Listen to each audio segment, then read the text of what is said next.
When the tow truck arrived, they found me still pretty shaken. And while they were securing my car, one of the guys came over and said, "You were lucky, that's already the third driver who's gone off the road at that turn. They say that witches gather there, where there used to be an old chapel that burned down."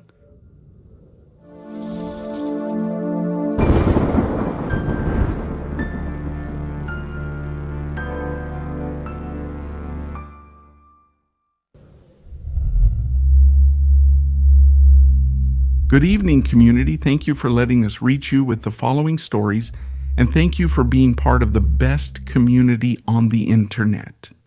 Today there's a very varied selection, ranging from spirits to witches, goblins, elemental beings that we can't understand. Today there are also stories from night watchmen and taxi drivers. The only thing they have in common is fear, terror. And surely, even if you don't believe, even if you prefer to remain in the comfort of skepticism, there is someone very close, very, with a story not so far from what will be told here. We invite you to pay attention to your surroundings. Not only because of the stories people are willing to tell, but because if you listen closely at night, you might be able to sense something that was always there, but that you didn't want to hear. Maybe you, the next protagonist of Night Tales.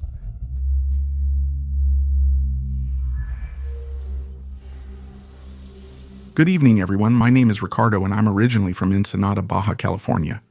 What I'm going to tell you happened to me a little over a year ago, on one of those nights you never forget, no matter how hard you try. And believe me, I've tried. Maybe telling it here is one more step in that direction. And if I can't forget it, at least at some point, I want to stop feeling the same fear. I work at a restaurant that just opened last year on Adolfo Lopez Mateos Avenue, right there in the downtown area where all the tourist spots are. The bars, the shops, the cafes, all those places that fill up on weekends with people from Tijuana or San Diego. It was our first week open, and things had gone surprisingly well, so the owner wanted to organize a get-together. After our shift, we closed up the place, grabbed some beers, and stayed up talking until late, talking about how promising everything looked. I realized it was almost 3 a.m. I live further south from there, about a half-hour walk, and I usually take a taxi. But that night I had spent the little money I had, so I thought it was fine, that I could walk home safely, that it was nothing. It's not a dangerous city if you know where to go. Besides, the night was cool, and it had just rained a few days ago, the kind that cleans the air and leaves the pavement with that strange shine under the streetlights. So I ended up on that avenue, Lopez Mateos, heading down to the less crowded area. And when I got to the bridge over the stream, that's when I heard the sound of the water. At first, I didn't think much of it. I thought it was just the strong current, normal, because of the rain. But as I got closer to the bridge, I realized that I could hear something more than that. The canal that crosses that part of the city, which most of the time is almost dry. Very strong current, very strong. I never remembered it like that, ever. The sound of the water was so loud that it drowned out the little noise that remained in the distance. I leaned on the railing and looked out. The reflection of the yellow lights from the lampposts broke on the current, creating reflections in the water that seemed to move with a life of their own. It looked beautiful. If my phone hadn't had only 2% battery, maybe I would have taken a picture of it all. But just when I was about to continue on my way, something moved down there. I thought it was a sack, a garbage bag, or some log washed up from the sea. But the lump straightened up, and then I understood. It wasn't trash, it was something. Someone, a tall, thin figure with long black hair stuck to their face. I couldn't tell if it was a man or a woman, but their silhouette was too clear, even with the little light. And what chilled my blood was that they were moving against the current. The water was flowing toward the sea, of course, but that thing was moving inland, as if nothing could stop it. I was paralyzed for a moment, and in that second, 1,000 things went through my mind. I tried to find a logical explanation, maybe a person on drugs or someone who had gone for a swim. But when she lifted her head to look at me, that's when I knew she wasn't human. Her face was completely deformed, with eyes where the mouth should be and the mouth above open, as if it stretched to the limit of her skin. From that opening came a long grayish tongue that moved slowly. The body seemed to float rather than walk, and its arms waved in the water as if searching for something. I stepped back, stumbling over the curb, and at that moment the figure began to move faster. I didn't hear any footsteps or splashing, but I felt its presence getting closer. I felt it because the air started to get thin, because I felt it was harder for me to breathe. I ran off the bridge without looking back. I ran until I reached a bigger avenue where there were still some taxis parked. One of the drivers, an older man, saw me and got out immediately. When he saw how pale I was, he asked me what had happened to me, if I had been robbed or something like that. I barely managed to tell him what I could, still trembling, catching my breath. I told him that I had seen something under the bridge. The taxi driver listened to me calmly without interrupting me, and when I finished, he said, "You're not the first one to see something there. When the channel fills up, the sea returns some of what it took away." I didn't know what to say to him. He offered me a cigarette, told me to sit in the taxi for a moment, and waited until I calmed down. He insisted on driving me home and refused to charge me. I don't even smoke, but that night I just accepted, and it helped me, at least to take a moment to recover. Here in Ensenada it doesn't rain much, but those few times when it does, I avoid crossing that bridge. I'm really scared when the stream has a strong current. I feel like if I ever see that thing again, it'll be on a night like that. Every time I go through there, because I have to, whether it's by car or during the day when I feel safe, I get the urge to look down. What I think about is what the taxi driver told me, who, by the way, I haven't seen again. That the sea returns what should have never left it.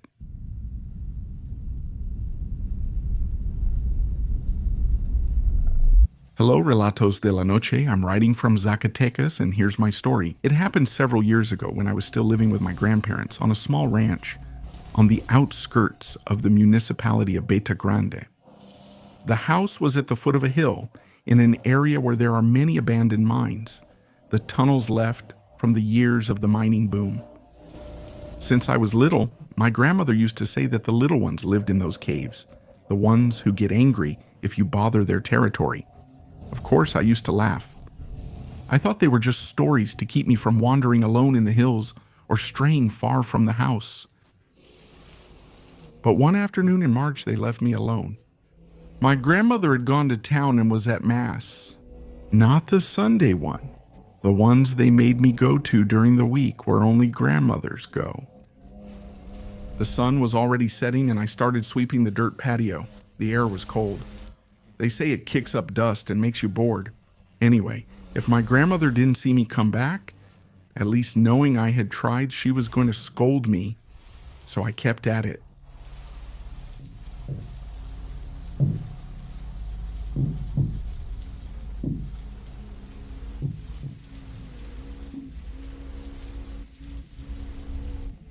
That's when I started to hear some dry metallic tapping sounds like someone was hammering from underneath the ground.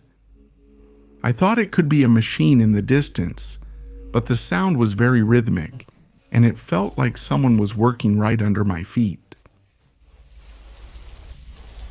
I crouched to listen more closely and could swear the sounds came from where a well once stood, covered by large stones. I got curious, but also a little scared, so I went back to the house and closed the door. About 30 minutes later, while heating coffee on the stove, I heard another noise.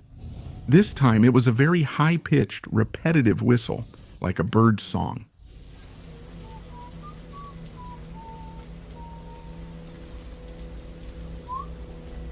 But it wasn't a bird, it was. It was a short, awkward melody, as if someone was trying to imitate a song and didn't know how to continue it. It was...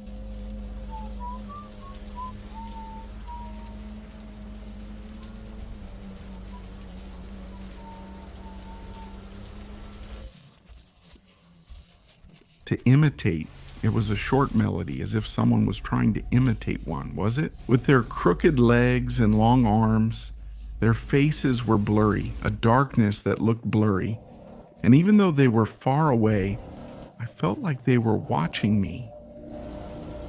One of them was holding something that shined like a stone or a piece of metal.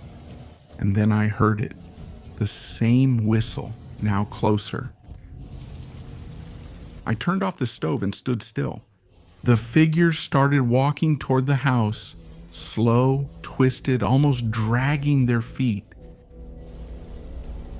I closed all the windows and hid behind the table, and for a moment I thought they had left. But then I heard a dull thud at the door. Ah, ah, ah, and then another and another. Until suddenly the sound changed, as if someone was scratching the wood from underneath. Oh, ooh, ooh, ooh, ooh, ooh. I don't know how, but I gathered my courage and looked through the crack below, just to clear up my doubts, that's all. And what I saw still haunts me to this day, I swear to God. A small, thin hand with very long black nails sticking out from under the bottom edge of the door, moving as if it was looking for a crack to get in. I screamed and ran to my grandfather's room, locking myself in until I heard his voice outside late at night. I don't know why that day he took so long to arrive, longer than usual. When he found me, I told him everything while crying. I begged him to believe me, not to hit me, that it wasn't something I made up to avoid doing my chores. But she wasn't surprised or made fun of me.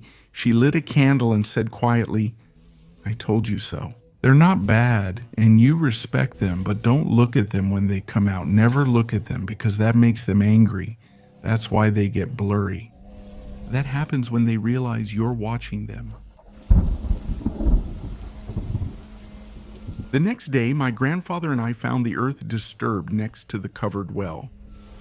Among the stones, we saw an old blackened coin with an engraving that neither of us recognized. My grandmother wrapped it in a handkerchief and put it away, and she never saw it again. We never talked about it again either. No matter how hard I try, no matter how much I've tried to forget when I'm awake, it's different in my dreams.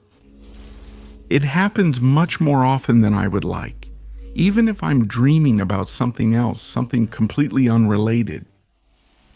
I hear the sounds, an out of tune and short melody coming from beneath the ground.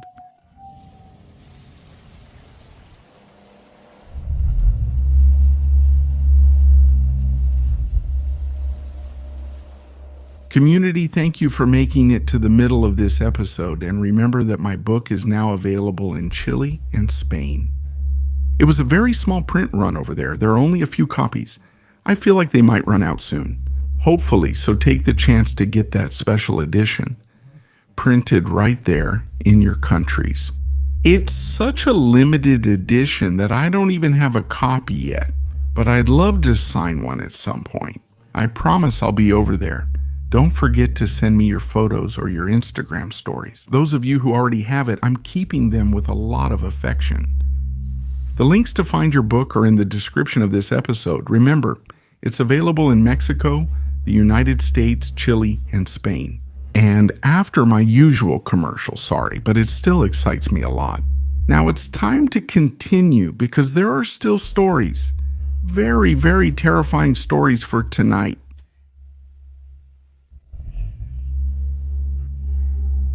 Good evening, Relatos de la Noche. This story was told to me by a taxi driver named Eusebio when I was working in Oaxaca a few years ago. I had taken his taxi early in the morning downtown, And during the ride, when he saw that I was sleepy, he said to me, "You know what? There are things that only those of us who drive at night get to see." I asked him what he meant. I was always up for a story, and he told me the following. Eusebio almost always worked at night because, as he said, the money flows better when everyone else is asleep. One random early morning around 2:30, he dropped off a customer in a neighborhood in the upper part of the city. One where the streets are steep with old houses and wires hanging everywhere. The night was very quiet. There was no one on the sidewalks, not even the sound of dogs, just the taxi's engine and the buzzing of the street lights. When going down a dead-end street, he was trapped. Barranco, did he realize he had taken the wrong route? They were the kind that seem normal at first, but as you go further, you notice there are fewer houses, less light, fewer signs of life. That's where they end, basically. So he tried to make a U-turn. Something caught his attention. Next to the street, very close by, a group of women gathered around a bonfire just a few meters from the end of the street. There were 4 of them. They seemed to have their backs turned, murmuring something, their long, loose hair barely illuminated by the fire. And even though it sounds very strange, at first, Eusebio thought it was a gathering of neighbors, maybe even some ceremony or private party. But the time and the place, far from everything, seemed really odd to him. Even so, he slowed down, mostly out of curiosity. Taxi drivers are used to seeing everything. They don't get scared. It's not easy. That's why I understand that, even though all of us might have sped out of there. He took his time. He wanted to see. That's when one of the women lifted her head and he saw that she had no hair on the front half. Her face was pale and didn't reflect the glow of the fire. Eusebio remembered it very well. She had no eyebrows, and her mouth moved without making any sound, but it seemed like she was saying something to them. The other women turned at the same time, and what he saw next was enough to make him stop working at night for hours, for months. Their shadows didn't match their bodies. While they stood still, the shadows moved on their own, twisting, walking in different directions, as if they had a life of their own. Eusebio felt a chill run down his back and shifted into first gear to get away. But just then he heard someone knock on the roof of the taxi. There was no one around, and the fire was still burning at the end of the street. He looked again in the mirror, and what he saw paralyzed him. One of the women was no longer in the group. He saw her coming, walking slowly behind the taxi, but with each step she seemed to get much closer without moving. He sped up, but the car wasn't responding well. At least that's what it seemed like, what he perceived. The speedometer read 40, 50, but he wasn't moving forward. It seemed like he was in front of the same house. It seemed like he was trapped on that street. Suddenly, the taxi's radio turned on by itself. There was no music, just a voice. The voice of a man, like singing, without instruments, nothing else.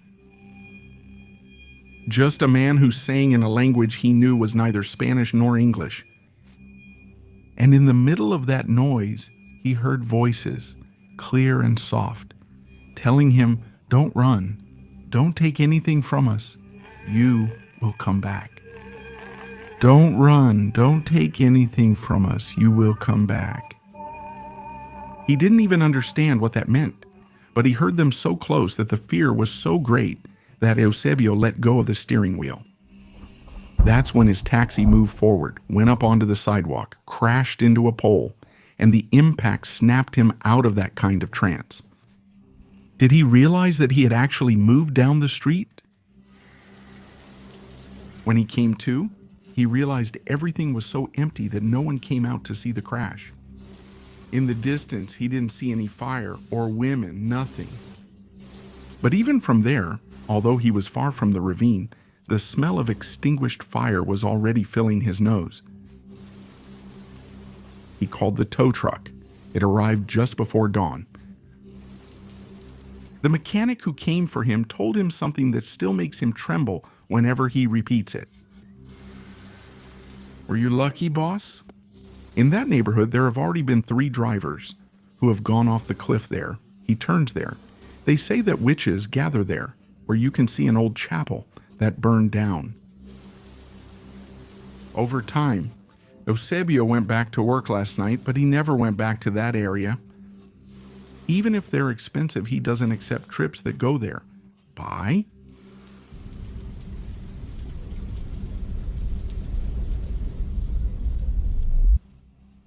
Good evening, Relatos de la Noche.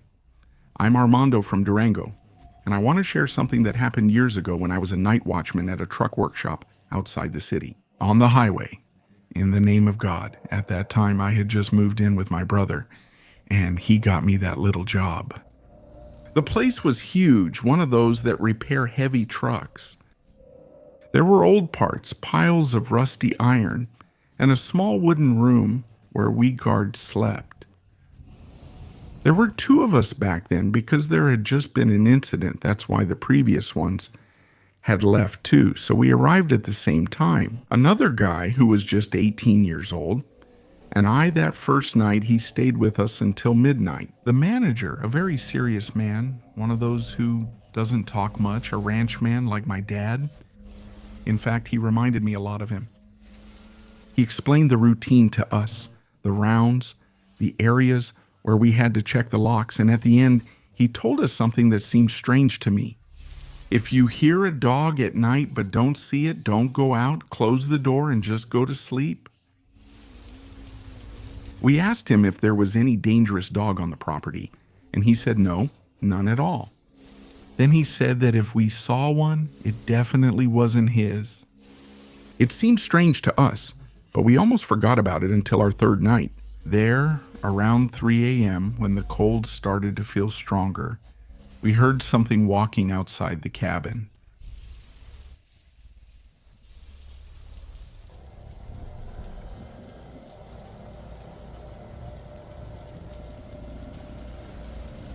Then we heard a slow dog-like sound and a bark, one of those that doesn't sound like a warning, but more like exhaustion. After that, we heard footsteps like a very large dog sniffing next to the door.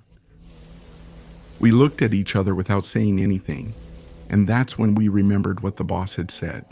So we locked up tight and pretended to be asleep.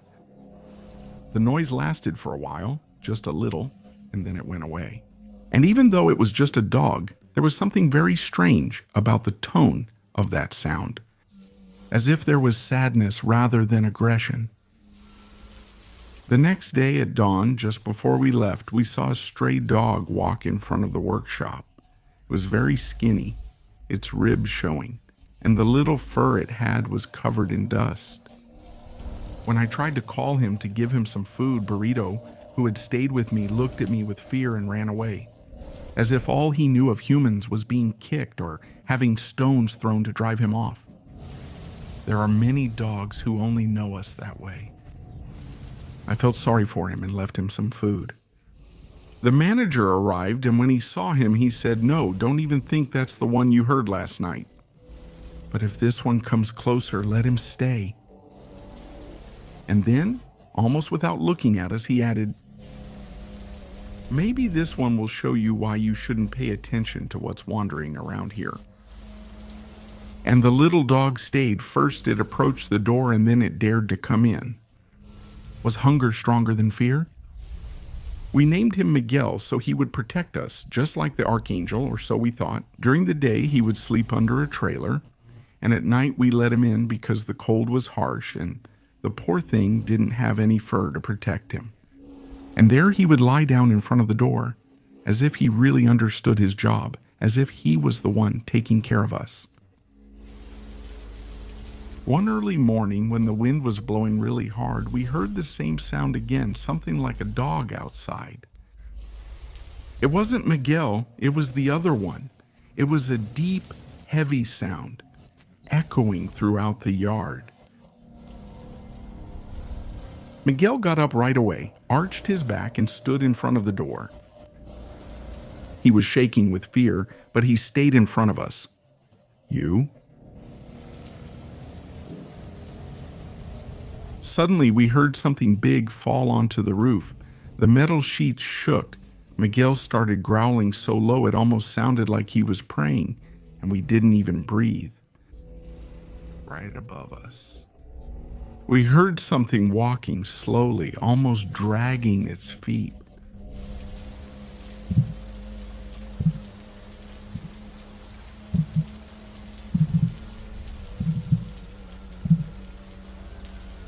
We heard it all night. The manager arrived at dawn and found us pale, with the coffee still cold on the table. He just said nothing else happened to you, nothing else, because this dog didn't leave you alone, right? Otherwise, maybe you would have seen what makes those noises. And that wasn't the last time we heard it. Not at all. Those visits became constant, but every night that thing came back, Miguel did the same thing. He would get up, look toward the door, and stay there growling, as if announcing that he wasn't going to let anyone through. Until one day when I got home from work, Miguel was different. He couldn't see well anymore and was bumping into things. One of the mechanics gave me a ride to take him to the vet, and there they told us that he had gone blind. When I brought him back to the shop, the manager, my boss, told us that sometimes that happens to dogs that face a ghost, or things worse than a blind dog. It means he looked evil in the eye, which also means that it left. And even though I didn't really believe him, the truth is that since that day I never heard anything on the roof or in the yard or anywhere around again. And I worked there for 2 more years. When I left that job, I took Miguel with me. I didn't even ask. I just put him in the car and we went home. He lived here peacefully with me until he passed away. And I don't know if it was out of habit or something else, but every night, Miguel, before going to sleep, would stand in front of the door of the house. That was his spot. That's where we found him sleeping the day he passed away. Until his last breath, he tried to protect us.